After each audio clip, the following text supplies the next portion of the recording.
I was inspired to study the horn shark because not a lot of research has been done on horn sharks. And they're a very common species here in Southern California. They're one of the very few predators on sea urchins. Urchins are a really important species because they maintain the balance whether the ecosystem is going to be an urchin barren or a kelp forest.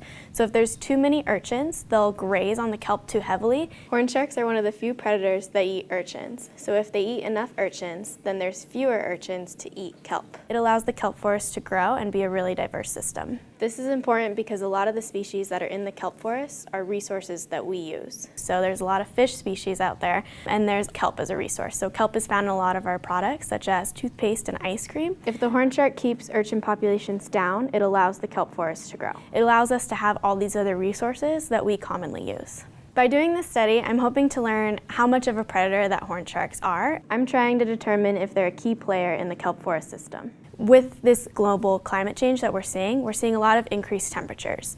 With increased temperatures, sharks' metabolisms speed up and their appetites increase. By understanding where horn sharks move and how water temperature affects their movements, and knowing how much they need to eat, we can predict where they will move and what kind of impacts they will have on that reef.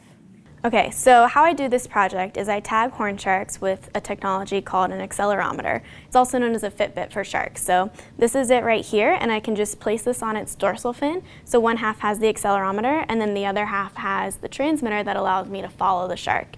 And these Fitbits basically allow me to know how much energy each horn shark spends, and from that I can estimate how much oxygen they need to consume and how many calories they're burning and therefore need to eat on a given day. Horn sharks are a nocturnal species, so far what I've found is that at night these little sharks have moved up to 2 miles. They have also moved down to deeper reefs following the bottom up to about 150 feet where the water temperature is colder, and then they'll move back up shallower where the water temperature is warmer. Because these sharks aren't very big and they're moving between colder and warmer temperatures, their body temperature can change rapidly, which can affect their physiology.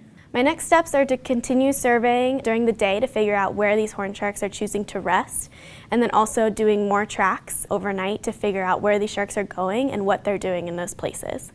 And then I also want to do lab calibration feeding trials and feed horn sharks different types of prey while they're tagged with that Fitbit and see if I can identify prey signatures to be able to recognize that from my Catalina data.